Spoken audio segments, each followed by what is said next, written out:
ছাত্রছাত্রীরা, তোমরা নিশ্চয়ই ভালো আছো। আমরা পূর্ব যে পাঠ তোমাদেরকে দিয়েছিলাম চতুর্থ শ্রেণীর বাংলা ক্লাস থেকে, তা হলো আলো আলো নাটকের হাতে কলমে বা প্রশ্নোত্তর পর্ব আমরা তোমাকে পূর্ব পাঠে দিয়েছিলাম। এইবার আমরা প্রশ্নোত্তরের পর্বেও হাতে কলমেতে আরো কিছু প্রশ্ন উত্তর বা শূন্যস্থান বা মিল এই ধরনের আরো কিছু প্রশ্নোত্তর রয়েছে। আমরা চেষ্টা করব সেইগুলোকে এই পাঠের মাধ্যমে সমাধান করার। আমরা এর আগের ক্লাসে 4 দাগ অবধি হাতে কলমের যে 86 পৃষ্ঠার 4 দাগ অবধি আমরা শেষ করেছিলাম। আজকে আমরা শুরু করছি হাতে কলমের 87 পৃষ্ঠা অর্থাৎ 5 দাগ থেকে। 5 নম্বর দাগ থেকে আজকে আমরা প্রশ্ন উত্তর শুরু করছি। তো প্রথমেই তোমাদেরকে মনে করিয়ে দিই, আলো নাটকটি আমরা যে প্রশ্নোত্তরগুলো এর আগে ছিল সেগুলো নিশ্চয়ই তোমরা বাড়িতে চেষ্টা করেছো বা বাড়িতে এই বিষয়টা নিয়ে পড়াশোনা করেছো। আজকে যে পাঠটা আমরা দেব বা আমি তোমাদেরকে দেব, এটা নিয়েও তোমরা সেই একইভাবে বাড়িতে পড়াশুনো করবে বা খাতায় লিখে আমাদেরকে পাঠাবে। আমরা সঠিক বা ভুল বিবেচনা করে তোমাদেরকে ঠিক জানিয়ে দেব। তো চলো 5 দাগে কি আছে প্রথমে তোমাদেরকে বলি। 5 দাগে রয়েছে, দেখো, ক স্তম্ভের সাথে খ স্তম্ভ মেলাও। অর্থাৎ দেখো 5 দাগে রয়েছে একটা ছক। ছকে ক স্তম্ভে কতগুলি শব্দ রয়েছে, খ স্তম্ভে কতগুলি শব্দ রয়েছে। তাহলে এখানে আমাদের করতে হবে কি, ক স্তম্ভর সাথে খ স্তম্ভটাকে মেলাতে হবে। তাহলে মেলাতে গেলে আমরা প্রথমে বোর্ড ওয়ার্কের মাধ্যমে আমরা দেখে নিই ক স্তম্ভে কি কি শব্দগুলি রয়েছে। আমাদের ক স্তম্ভে যে শব্দগুলি রয়েছে তা হলো ক। প্রথমে রয়েছে পাঠশালা,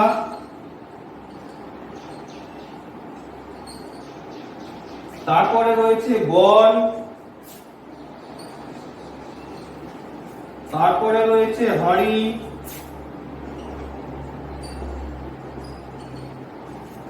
তারপরে রয়েছে অন্ধকার,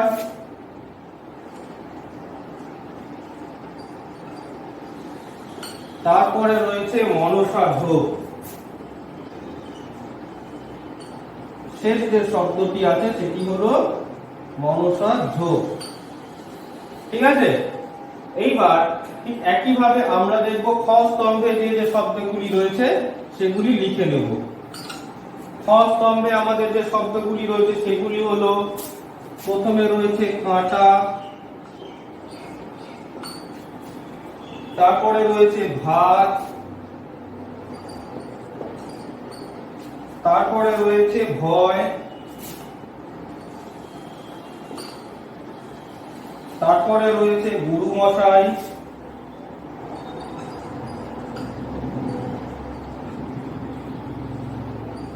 তারপরে রয়েছে গাছপালা।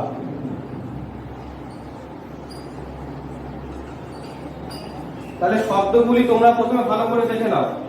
প্রথমে রয়েছে ক স্তম্ভে রয়েছে কয়ের তালিকাগুলিতে যে শব্দগুলি রয়েছে সেগুলি হলো পাঠশালা, বন, হাঁড়ি, অন্ধকার ও শেষ রয়েছে মনসার ঝোপ। খ স্তম্ভে যে শব্দগুলি রয়েছে সেগুলি হলো প্রথমে কাটা, তারপর রয়েছে ভাত, তারপর ভয়, তারপর গুরু মশাই, তারপর গাছপালা। এইবার আমাদের যে কাজটি যেটা করণীয় সেটা হলো এই কয়ের সাথে খ স্তম্ভের কোন শব্দের সাথে কোন শব্দটা মিল খায় আমাদের সেটা তীর চিহ্ন দিয়ে বোঝাতে হবে। তাহলে চলো, পাঠশালার সাথে প্রথম শব্দ, পাঠশালায় আমরা কাকে দেখতে পাই? আমরা স্কুল গেলে শিক্ষককে দেখতে পাই, অর্থাৎ বাংলায় যাকে বলা হয় গুরু মশাই। আগের পাঠে তোমাদের বলেছিলাম পাঠশালা শব্দটি আমরা এখন খুব কম ব্যবহার করি, আমরা স্কুল বা বিদ্যালয় বলতে অভ্যস্ত হয়ে গিয়েছি। তাই পাঠশালা কিন্তু স্কুল বা বিদ্যালয়ের আরেকটি প্রতিশব্দ বা সমর্থক শব্দ হচ্ছে পাঠশালা। সেই পাঠশালাতে আমরা শিক্ষক মশাই অর্থাৎ গুরু মশাইদের দেখতে পাই, তাই পাঠশালার সাথে মিল খাচ্ছে গুরু মশাই। দেখে নাও তোমরা, পাঠশালার সাথে গুরু মশাই আমরা মিল পেলাম। এরপর রয়েছে বন। বনে আমরা কি দেখতে পাই? বনে আমরা কি দেখতে পাই? বন তো এমনি এমনি হয় না, বিভিন্ন ঝোপঝাড় গাছপালা একসাথে মিলে বনের সৃষ্টি করে, তাই বন মানে সেখানে গাছপালা থাকবে, তাই বন মানে গাছপালা। তাহলে দুটো আমাদের হয়ে গেল, খুব সহজ। কিন্তু পাঠশালায় আমরা গুরু মশাইকে দেখতে পাই, তাই পাঠশালার সাথে গুরু মশাই শব্দটি মিল রয়েছে। আর বন হলেই সেখানে আমরা গাছপালা দেখতে পাই, তাই বনের সাথে গাছপালার কিন্তু মিল রয়েছে। 3 নম্বর কি রয়েছে আমাদের? 3 নম্বরে রয়েছে, দেখে নাও, হাঁড়ি। হাঁড়িতে আমরা বাড়িতে কি রান্না করি? হাঁড়িতে আমাদের বাড়িতে আমাদের মা ভাত রান্না করে, তাই হাঁড়ির সাথে ভাতের মিল আছে। তাই হাঁড়ির সাথে এখানে কস্তম্ভের হাঁড়ির সাথে কস্তম্ভের ভাত এখানে মিলছে। এইবার 4 নম্বরে রয়েছে অন্ধকার। অন্ধকার, অন্ধকার হলে কি হয়? অন্ধকার হলে ভয় লাগে। আমরা নাটকেও দেখেছি, রাতের অন্ধকারে শম্ভুর ভয় লাগে। সে পাঠশালার সব থেকে দুরন্ত ছেলে, কিন্তু রাত যে অন্ধকার হয়ে যায় সেই তার মনের মধ্যে ভয় বশ করে বসে। তাই অন্ধকারের সাথে ভয় কথাটি মিল আছে। অন্ধকার শব্দের সাথে স্তম্ভের ভয়কে আমরা মিল খুঁজে পাচ্ছি। আর মনসার ঝোপ। মনসা ঝোপ কি? মনসা গাছে কাঁটা থাকে। মনসা গাছের বৈশিষ্ট্য, মনসা গাছে কাঁটা থাকে, তাই মনসার ঝোপের সাথে আমরা স্তম্ভের প্রথম শব্দ কাঁটা এর মিল খুঁজে পাচ্ছি। তাই একদম কয়ের শেষ শব্দ মনসার ঝোপ, কয়ের প্রথম শব্দ কাঁটা, এটার সাথে মিল খুঁজে পাচ্ছি। সুতরাং তোমরা কয়ের সাথে স্তম্ভ যে মিল, সেই মিলটা তোমরা বুঝতে পারলে। যদি না বুঝতে পারো আমাদেরকে লিখে পাঠাবে, আমরা পুনরায় বোঝানোর চেষ্টা করব। তাও আরেকবার এই ক্লাসে আরেকবার বলে দিচ্ছি, ক স্তম্ভের প্রথম শব্দ পাঠশালার সাথে খ স্তম্ভের চতুর্থ শব্দ গুরু মশাই, মিল খুঁজে পাচ্ছি। পাঠশালায় আমরা গুরু মশাইকে দেখতে পাই। ক স্তম্ভের দ্বিতীয় শব্দ বনের সাথে খ স্তম্ভের শেষ শব্দ গাছপালা। বন মানে সেখানে গাছপালা থাকবে, তাই বনের সাথে গাছপালা খুঁজে পাচ্ছি। ক স্তম্ভের তৃতীয় শব্দ হাঁড়ি। হাঁড়িতে আমরা বাড়িতে ভাত রান্না করি, তাই হাঁড়ির সাথে বাড়িতে ভাত রান্না করার অর্থাৎ ভাতের মিল খুঁজে পাচ্ছি। অন্ধকার মানে সেখানে ভয়ের পরিবেশ, অন্ধকারের সাথে আমরা ভয়ের মিল খুঁজে পাচ্ছি। আর মনসা গাছের বৈশিষ্ট্য, মনসা গাছে কাঁটা থাকে, তাই মনসা ঝোপের সাথে কাঁটার মিল আমরা খুঁজে পাচ্ছি। তাহলে এই ক ও খ এর যে মিল, এটা নিশ্চয়ই তোমাদের বুঝতে আর অসুবিধা রইল না। তাহলে 5 দাগের প্রশ্নোত্তর এখানেই আমরা শেষ করছি। তোমরা এটাকে ভালো করে অনুধাবন করে পুনরায় আমাদের লিখে পাঠাবে। আমরা চেষ্টা করব আরো, যদি তোমাদের বুঝতে অসুবিধা থাকে, আরো ভালোভাবে বুঝিয়ে দেওয়ার। তাহলে 5 দাগ শেষ হওয়ার পরে আমরা এখন চেষ্টা করছি 6 দাগটা বুঝে নেওয়ার। চলো আমরা 6 দাগে দেখি কি আছে।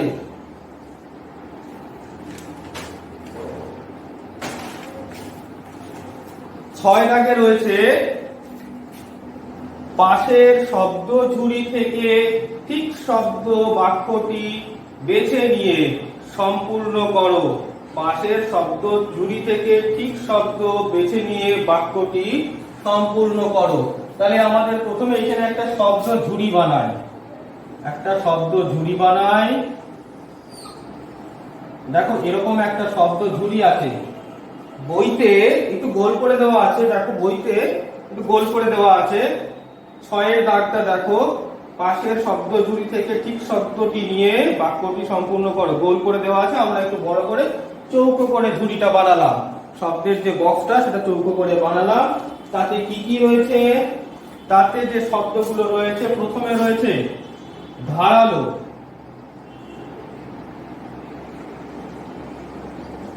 প্রথমে রয়েছে ধারালো, হয়তো বুঝতে অসুবিধা হবে, আর একটু বড় করে লিখি তাহলে তোমাদের লেখাটা বুঝতে সুবিধা হবে।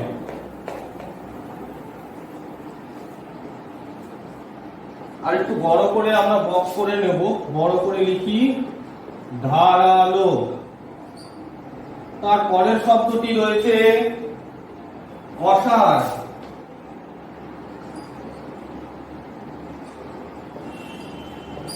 এবার নিশ্চয়ই তোমরা বুঝতে পারছো, একটু বড় করে লেখার চেষ্টা করছি তাতে তোমাদের বুঝতে সুবিধা হবে লেখাগুলি।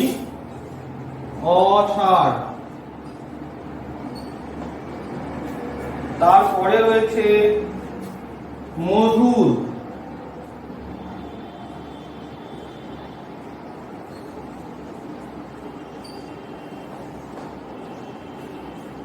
তারপরে রয়েছে শোষো।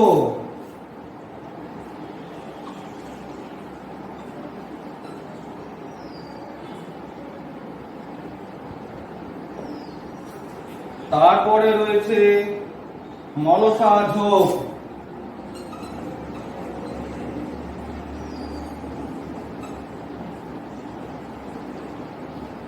তাহলে এই 5টা শব্দ আমাদেরকে দেওয়া হয়েছে ঝুড়ির মধ্যে, অর্থাৎ এই 5টা শব্দকে আমাদের এই 5টা শব্দ থেকে বেছে শূন্যস্থান পূরণ করতে হবে। আমাদের কতগুলি বাক্য দেওয়া রয়েছে, সেই বাক্যগুলিতে শূন্যস্থান রয়েছে, সেই শূন্যস্থানে সঠিক শব্দ এখান থেকে বেছে সঠিক শব্দটি বেছে নিয়ে শূন্যস্থানটি আমাদের পূরণ করতে হবে। তাহলে 6-এর 1 দাগে কি রয়েছে? 6-এর 1 দাগে রয়েছে, 6-এর 1 দাগে দেখো রয়েছে পাতার ফাঁক দিয়ে বাতাস বয়। পাতার ফাঁক দিয়ে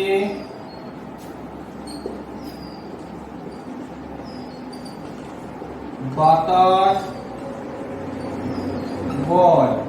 তারপরে একটা শূন্যস্থান রয়েছে। পাতার ফাঁক দিয়ে যখন বাতাস বয় তখন কিরকম শব্দ হয়? পাতার ফাঁক দিয়ে যখন বাতাস বয় তখন স স শব্দটি হয়। তাহলে স স শব্দটি বেছে নিলাম। Show show show show.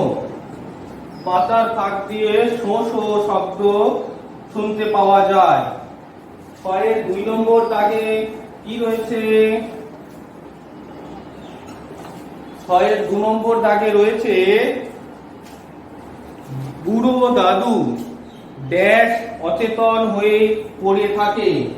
বুড়ো দাদু, বুড়ো দাদু ড্যাশ অচেতন হয়ে পড়ে থাকে। বুড়ো দাদু ড্যাশ অচেতন। বুড়ো দাদুর কি অবস্থা হয়েছিল? অসার অচেতন হয়ে গিয়েছিল, অর্থাৎ শরীরে সে কিছু বুঝতে পারছিল না। অসার মানে শরীর অবশ হয়ে আসা, সে কোন রকম ব্যথা অনুভব না করা বা কোন রকম পারিপার্শ্বিক অনুভূতি না পাওয়াকে বলা হয় অসার। তাই দাদুর অসার অচেতন হয়ে পড়ে থাকে। তাহলে প্রথমটি কি হলো? পাতার ফাঁক দিয়ে বাতাস বয় কিভাবে শো শো করে, আর বুড়ো দাদু অসার অচেতন হয়ে পড়ে থাকে। তাহলে আমরা শব্দ ঝুড়ি থেকে কিন্তু দুটো শব্দ পেয়ে গেলাম। এইবার আমাদের 6-এর 3 নম্বর দাগ। 6-এর 3 নম্বর দাগে কি রয়েছে? 6-এর 3 নম্বর দাগে রয়েছে হাতের তলায় ড্যাশ শিশি খুঁজে পায়। হাতের তলায়, হাতের তলায় ড্যাশ শিশি খুঁজে পায়। তোমরা সবাই জানো শম্ভু যখন দাদুর জন্য হাড় ভাঙা পাতার গাছ আর মধু আনতে গিয়েছিল, সেই সময় একটি আঘাতে তার হাত থেকে একটি শিশি পড়ে গিয়েছিল এবং তার লণ্ঠনটিও পড়ে গিয়েছিল। সে লণ্ঠন অর্থাৎ ল্যাম্প নিয়ে সে বেরিয়েছিল অন্ধকারের মধ্যে, কিন্তু দুর্ভাগ্যবশত তার হাত থেকে শিশি এবং সেই লণ্ঠনটি পড়ে যায়। তারপরে সে যখন খুঁজতে খুঁজতে দেখে হাতের তলায় কিছু একটা পায়, সেটা কি ছিল? শিশিটা ছিল মধুর শিশি। অর্থাৎ সে মধু আনার জন্য যে শিশিটা নিয়ে গিয়েছিল সেটা তার হাত থেকে পড়ে গিয়েছিল এবং হাতড়াতে হাতড়াতে সে হাতের তলাতেই মধুর শিশি খুঁজে পায়। অন্ধকারে সে মধুর শিশি হাতড়ে খুঁজে পেয়েছিল। তাই আমাদের এই বাক্যটি সম্পূর্ণ করতে শূন্যস্থানে বসবে মধুর শব্দটি, অর্থাৎ শিশিটি ছিল মধুর শিশি। 6-এর 4 দাগে কি রয়েছে? 6-এর 4 দাগ। 6-এর 4 দাগে দেখবো কি আছে? দূরে দূরে, দূরে দূরে খান কত। দূরে দূরে খান কত কি ছিল? মনসা ঝোপ ছিল।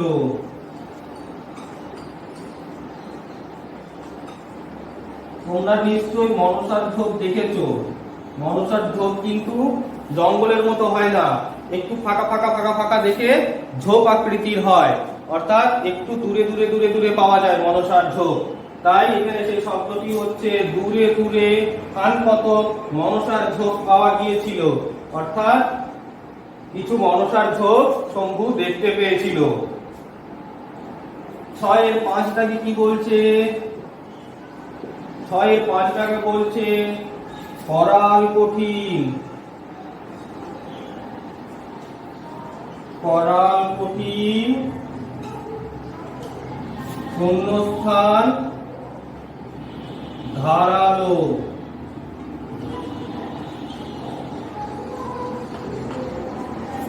ভারী,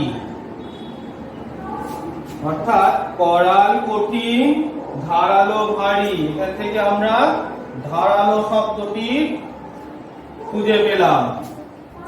করাল কঠিন ধারালো ভারী, অর্থাৎ শূন্যস্থানে তোমরা ধারালো শব্দটি দিয়ে এই শূন্যস্থানটি পূরণ করবে। তাহলে তোমরা কি বুঝতে পারলে শূন্যস্থান?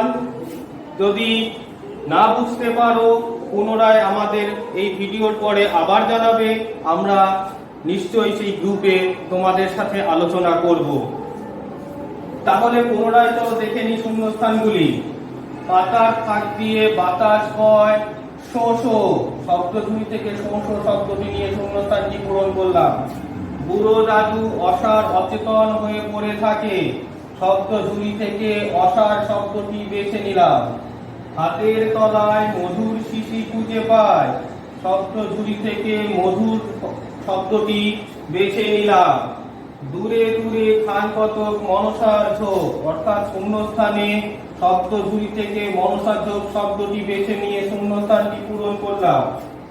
করাল কঠিন ধারালো ভারী, অর্থাৎ শূন্যস্থানে আমরা প্রথম শব্দ ধারালো, শব্দজুড়ির প্রথম শব্দ ধারালো শব্দটি থেকে আমরা বেছে নিলাম। সুতরাং শূন্যস্থান পূরণ হয়ে গেল। এবার চলো 8 দাগে 6 দাগ শেষ হলো, এবার 7 দাগে কি রয়েছে আমরা দেখে নিই। তাহলে শূন্যস্থান শেষে আমরা বোর্ড পরিষ্কার করে নিলাম। এবার আমাদের 6-এর শেষে 7 দাগ। 7 দাগে আমাদের খুব সহজ কিছু অর্থ রয়েছে। বলেছে একই অর্থের শব্দ পাঠ থেকে খুঁজে নিয়ে লেখো। একই কিছু শব্দ যেরকম আমাদের এই পাঠে বিভিন্ন রকম ভাবে দেওয়া রয়েছে। 7 দাগ। 7 দাগে আমাদের যে শব্দগুলি রয়েছে সেগুলি হলো বায়ু, তারপর রয়েছে শিক্ষক, তারপর রয়েছে বিদ্যালয়, তারপর রয়েছে অজানা, তারপর রয়েছে শিলা, তারপর রয়েছে আঁখি। অর্থাৎ এই শব্দগুলি পাঠ থেকে, পাঠে যে শব্দগুলি ব্যবহার হয়েছে সেই শব্দগুলি, এগুলি আমাদের একটি শব্দ দেওয়া হয়েছে পাঠে, সেই শব্দ, এই শব্দগুলির বিনিময়ে পাঠে যে শব্দগুলি ব্যবহার হয়েছে সেই শব্দগুলি আমাদের খুঁজে খুঁজে বার করতে হবে। অর্থাৎ বায়ুর পরিবর্তে, বায়ুর পরিবর্তে আমাদের এই নাটকে ব্যবহার হয়েছে বাতাস কথাটি। অর্থাৎ এই কথা দুটোর মানেই এক, বাতাস এবং বায়ু একই শব্দ। বায়ুর বদলে আমরা নাটকে বাতাস শব্দটি পেয়েছি। শিক্ষককে পেয়েছি আমরা গুরু মশাই শব্দের মধ্যে দিয়ে, শিক্ষককে পেয়েছি আমরা গুরু মশাই শব্দের মধ্য দিয়ে। শিক্ষককে পেয়েছি কিভাবে? গুরু মশাই। বিদ্যালয়কে পেয়েছি আমরা পাঠশালা। তোমাদের আগেও বলেছি যে পাঠশালা কিন্তু বিদ্যালয় কথাটি আরেকটি ভাষা, বিদ্যালয়ের আরেকটি ভাষা হলো পাঠশালা। অজানা যেটা হয়েছে সেটা আমরা পেয়েছি অচেনা হিসাবে। অচেনা কথার মধ্যে দিয়ে আমরা অজানা শব্দটি খুঁজে পেয়েছি। শিলা যে শব্দটি রয়েছে, শিলা শব্দটি আমরা পাঠে পেয়েছি পাথর রূপে। অর্থাৎ পাঠে যে কথাটি ব্যবহার হয়েছে সেটি হলো পাথর। পাথর কথার আরেকটি একই অর্থ হলো শিলা। এবং আঁখি, আঁখি কথার অর্থ হলো চোখ। আঁখি কথার অর্থ হলো চোখ।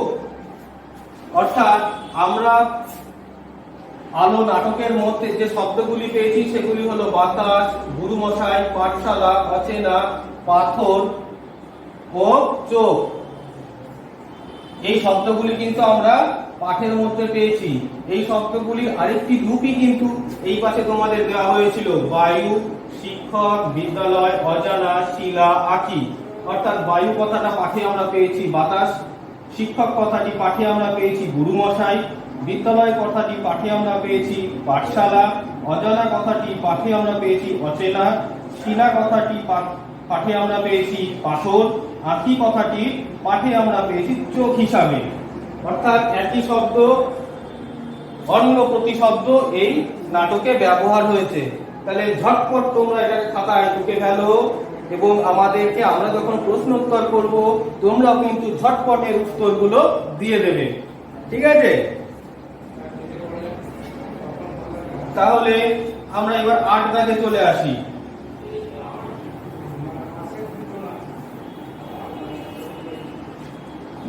৮ দাগে রয়েছে যে নিচে বিপরীতার্থক শব্দ লিখে তা দিয়ে বাক্য রচনা করো। অর্থাৎ কতগুলি শব্দ আমাদেরকে দিয়ে দিয়েছে, সেই শব্দগুলির বিপরীত শব্দ লিখে নিয়ে তাকে নিয়ে বাক্য রচনা করতে হবে। প্রথমটি রয়েছে গরম। ৮ দাগের প্রথম শব্দটি রয়েছে গরম। গরমের বিপরীত শব্দ হলো ঠান্ডা। তাহলে ঠান্ডা দিয়ে একটি বাক্য রচনা লিখতে গেলে আমরা লিখব ঠান্ডা পানীয় শরীরের জন্য ক্ষতিকর। ঠান্ডা পানীয় শরীরের জন্য ক্ষতিকর। তোমরা নিশ্চয়ই জানো এই মুহূর্তে এই আমাদের যে অতিমারী পরিস্থিতি চলছে, এই সময় ঠান্ডা খাওয়া একেবারেই উচিত নয়, আর অন্য সময়তেও উচিত নয়। কারণ ঠান্ডা জাতীয় পানীয় খেলে আমাদের গলা ব্যথা হতে পারে বা শরীরে ঠান্ডা লাগতে পারে। তাই ঠান্ডা দিয়ে একটি বাক্য রচনা আমরা লিখলাম ঠান্ডা পানীয় শরীরের জন্য ক্ষতিকারক। তারপরে রয়েছে দুঃখ।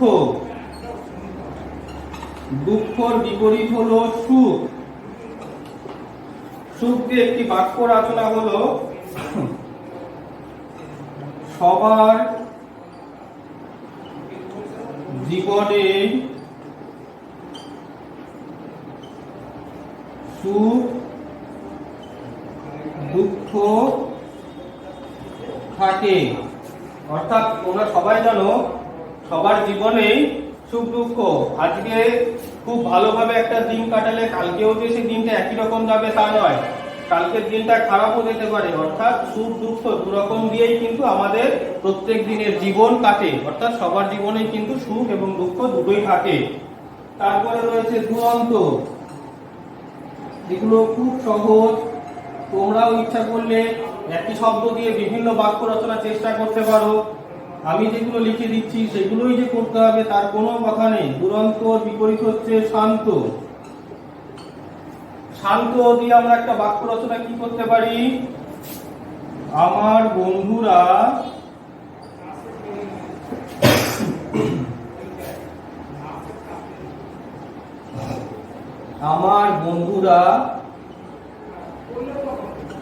শান্ত প্রকৃতি। আমার বন্ধুরা কিরকম না শান্ত প্রকৃতি। বিদ্যালয়ে বিভিন্ন রকমের বন্ধু খুঁজে পাওয়া যায়, কেউ একটু দুরন্ত, কেউ একটু শান্ত। তো আমার বন্ধুরা কিরকম, একটু শান্ত প্রকৃতি। তাই দুরন্তর বিপরীত অর্থ শান্ত, সেটাতে একটি বাক্য রচনা করলাম আমরা। তারপরে রয়েছে ভয়। ভয়ের বিপরীত হচ্ছে সাহস। ভয়ের বিপরীত কি? সাহস। সাহস দিয়ে একটি বাক্য রচনা। সাহস দিয়ে চললে, সাহস নিয়ে চললে